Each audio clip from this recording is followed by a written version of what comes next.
Hello everyone, welcome back to my channel. तो कैसे हो आप सभी? आई होप आप सभी अच्छे होंगे, ठीक-ठाक होंगे और अपना अच्छे से ख्याल रख रहे होंगे और आप सभी को हरे कृष्णा, राधे-राधे। तो आज है माता रानी का दूसरा नवरात्रा यानी माता ब्रह्मचारिणी जी का और नवरात्रों की एक बार फिर से आप सभी को हार्दिक शुभकामनाएँ। तो अब है सुबह का समय तो मैं थोड़ा बहुत मंदिर साफ कर लूँगी और आज बाहर इतनी तेज़ बारिश हो रही है और साथ में आंधी-तूफ़ान सा भी चल रहा है, तो काफ़ी ठंड भी हो गई है। तो मैंने तो शॉल ले लिया है क्योंकि मुझे ठंड ज़्यादा ही लगती है कुछ, तो मैंने शॉल ओढ़ ली है। और कन्नू भी तैयार हो गई थी स्कूल जाने के लिए, एकदम रेडी हो गई थी, पर उसी समय फिर बारिश स्टार्ट हो गई। तो ये इसको बस पे नहीं जाती है, इसको एक्टिवा पे छोड़ के आना पड़ता है स्कूल, तो इसीलिए बारिश की वज़ह से अब इसको तो देखते हैं अगर बारिश रुक जाएगी तब तो इसे स्कूल छोड़ आएँगे, नहीं तो छुट्टी करवानी पड़ेगी स्कूल की। तो चलो कोई बात नहीं, कभी-कभी बच्चे छुट्टी कर भी लेते हैं। और गोपाल जी भी हमारे जल्दी उठ जाते हैं, जैसे कि मैंने काफ़ी वीडियो में आपके साथ शेयर करा है कि हस्बैंड जल्दी उठ जाते हैं, तो वो अपनी पूजा-पाठ करते हैं और गोपाल जी को भी उठा देते हैं सुबह जल्दी। तो जब तक वो अपनी पूजा-पाठ कर रहे होते हैं, तो मैं अपने घर के कुछ काम कर लेती हूँ। सुबह के समय जो भी डेली रूटीन के काम होते हैं, जैसे झाड़ू-झूड़ू लगाना और उसके बाद मैं वॉक करती हूँ। फिर थोड़ा बहुत अगर योगा करना हो मुझे, तो वो भी कर लेती हूँ। तो जब तक हस्बैंड पूजा-पाठ करते हैं, तब तक मैं अपने काम करती रहती हूँ और उसके बाद फिर मैं स्नान करके और गोपाल जी को स्नान करा देती हूँ। तो उसके बाद हो जाती है मेरी पूजा-पाठ स्टार्ट। तो अब बस मैं रसोई में आ गई हूँ और जितने भी ये पूजा के बर्तन हैं, ये मैं धो लूँगी। और ये मंदिर की घंटी टूट गई थी, जैसे कि पिछली किसी वीडियो में मैंने आपके साथ शेयर करा था, दिखाया था आपको कि जब मैं ये बर्तन धो रही थी, तो घंटी गिरने की वजह से टूट गई थी। तो नई घंटी तो मैं ले आई हूँ, पर मुझे ये कुछ इसका साउंड जो है अच्छा नहीं लगा, तो और भी काफ़ी थी उनके पास, पर मुझे कोई पसंद ही नहीं आ रही थी। तो चलो अभी इसी से काम चलाएँगे, फिर कभी कोई सही-सी मिल गई तो फिर ले लूँगी मैं। तो मंदिर तो मैंने साफ कर लिया है और यहाँ से भी थोड़ा-सा साफ कर लिया जाए, बिना किसी चीज़ को हिलाए हुए क्योंकि कलश भी नहीं हमें हिलाना और ये जो ज्वारे वाला पात्र है इसको भी नहीं हिलाना। तो बस थोड़ा बहुत मैंने यहाँ से साफ कर लिया है क्योंकि आपको पता ही है हम छत पर रहते हैं तो काफ़ी धूल-मिट्टी आती है, तो इसीलिए मैंने यहाँ से साफ कर दिया अच्छे से। तो ये अब भोग की तैयारी कर ली जाए माता रानी की पूजा-पाठ की। तो ये मैंने एक बताशा ले लिया है और 2 लौंग क्योंकि यही विशेष भोग माना जाता है माता रानी का। तो नवरात्रों के 9 दिन बताशे का और लौंग का भोग हमें ज़रूर लगाना है। तो ये गोपाल जी के भोग की भी तैयारी कर ली है, यानी कि पूजा की जो सारी तैयारी मैंने कर ली है। और ये तिलकदानी में थोड़ा-सा तिलक फ़िल कर दिया है, तो तिलक भी ख़त्म हो गया है। ये कुमकुम रोली का तो ये भी मुझे लेके आना है। और ये पंचमेवे का भोग है माता रानी का, ये गणपति जी का और ये लौंग बताशे का भोग माता को लगेगा। तो सारी तैयारी कर ली है मैंने। तो ये घंटी देखिए वैसे तो सही है पर लेकिन मुझे प्लेन में चाहिए थी, ये गरुड़ जी वाली नहीं चाहिए थी, प्लेन चाहिए थी मुझे घंटी। तो यहाँ पर कपूर भी मैंने निकाल लिया है क्योंकि कपूर से करेंगे माता रानी की आरती। और ख़ासकर नवरात्रों के दिनों में हमें माता रानी की आरती कपूर से ही करनी चाहिए और कपूर में अगर हम एक लौंग का जोड़ा भी जलाते हैं, तो वो भी काफ़ी शुभ माना जाता है और माता रानी को अति प्रिय है। तो अगर हम कपूर के साथ लौंग का जोड़ा भी जलाते हैं घर में, उससे आरती करते हैं माता रानी की, तो इससे जो घर की नेगेटिविटी होती है, वो भी दूर होती है घर में लौंग और कपूर जलाने से। तो जब माता रानी की हम आरती कर लेते हैं, तो हमें आरती जो पूरे घर में दिखानी होती है क्योंकि इससे जो पूरे घर की नेगेटिविटी दूर होती है।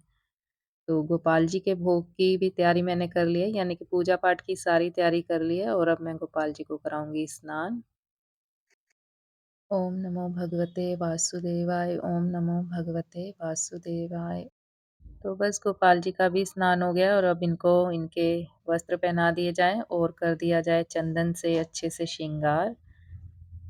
तो गोपाल जी का चंदन से श्रृंगार तो हो गया और थोड़ा-सा इनके मैं गालों पे भी कर देती हूँ क्योंकि मुझे गोपाल जी का चंदन से श्रृंगार करना काफ़ी अच्छा लगता है। तो इनके गालों पे भी मैंने कर दिया और ये जो बचा हुआ चंदन होता है, ये मैं अपने माथे पे लगा लेती हूँ तिलक। तो छोटे गोपाल जी का भी मैंने श्रृंगार कर दिया और ये जो इनका स्नान कराया हुआ पानी है, इसको मैं तुलसी जी में डाल दूँगी। तो फिलहाल तुलसी जी में तो नहीं डालूँगी आज क्योंकि काफ़ी तेज़ बारिश हो रही है, तो ज़्यादा पानी हो जाएगा। तो इसीलिए मैं दूसरे प्लांट में डाल दूँगी। तो चंदन से श्रृंगार करके तो ये रेडी हो गए हैं और अब इनको इनका हार पहना दिया जाए और कंगन भी पहना दिए जाएँ। तो छोटे गोपाल जी को भी पहना देते हैं। तो लीजिए ये तो हो गए रेडी एकदम और इनको इनकी बाँसुरी भी दे दी जाए। और बड़े गोपाल जी ने अपना जो टॉप्स है वो एक गिरा लिया है। तो जो छोटे गोपाल जी हैं उन्होंने तो दोनों ही घुमा लिए थे काफ़ी टाइम से। तो अब देखते हैं कब मार्केट जाना होगा तो फिर इन दोनों के लिए मैं टॉप्स लेके आऊँगी क्योंकि खाली कान फिर अच्छे नहीं लगते गोपाल जी के। तो इसीलिए जब मार्केट जाना होगा अब तभी ला पाऊँगी मैं। तो देखते हैं कब जाते हैं। और अब कर ली जाए पूजा। तो मंदिर में जोत तो जग ही रही है क्योंकि माता रानी की अखंड जोत जगाई है तो ये जगती रहेगी 9 दिन तक माता रानी की कृपा से।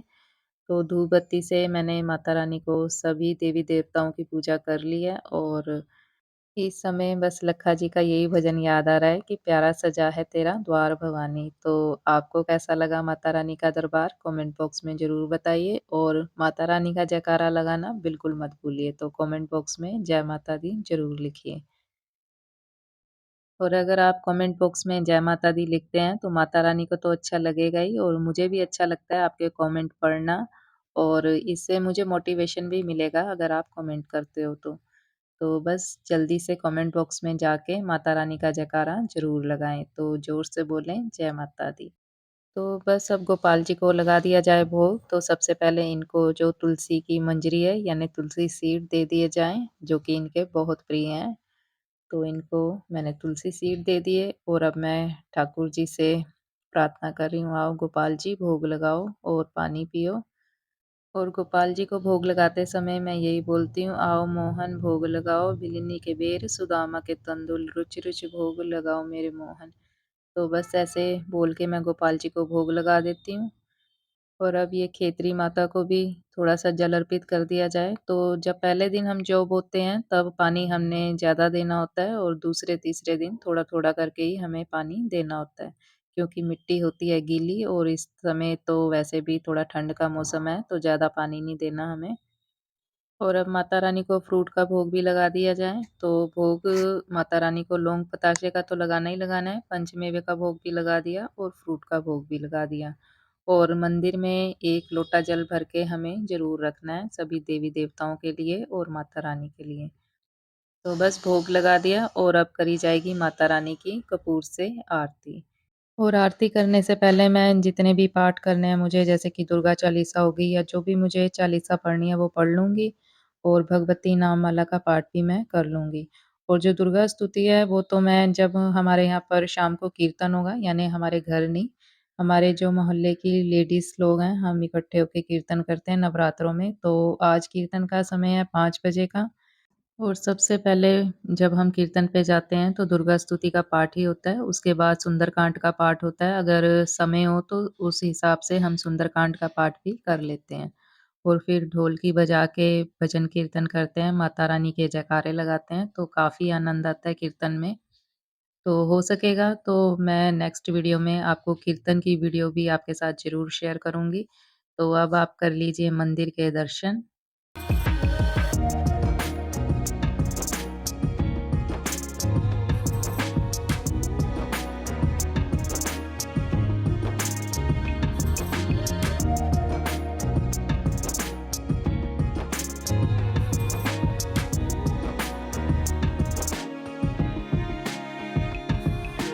तो माता रानी की आरती हो गया और अब थोड़ी-सी माता रानी को सुगंध और दे दी जाए।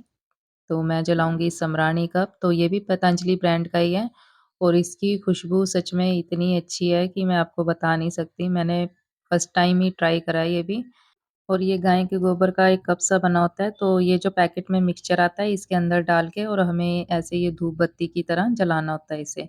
तो गुग्गल और लोबान का मिक्सचर ही होता है इसके अंदर, तो काफ़ी अच्छी खुशबू हो जाती है इससे। तो बस यहीं तक थी आज की ये वीडियो। उम्मीद करती हूँ आपको वीडियो अच्छी लगी होगी। अगर अच्छी लगी है तो लाइक, शेयर और सब्सक्राइब ज़रूर कर लीजिए मेरे चैनल को और कमेंट बॉक्स में अपने अच्छे-अच्छे सुझाव देना बिल्कुल मत भूलिए और जय माता दी लिखना भी बिल्कुल मत भूलिए। मिलते हैं नेक्स्ट वीडियो में, तब तक के लिए हरे कृष्णा, राधे राधे, जय माता दी।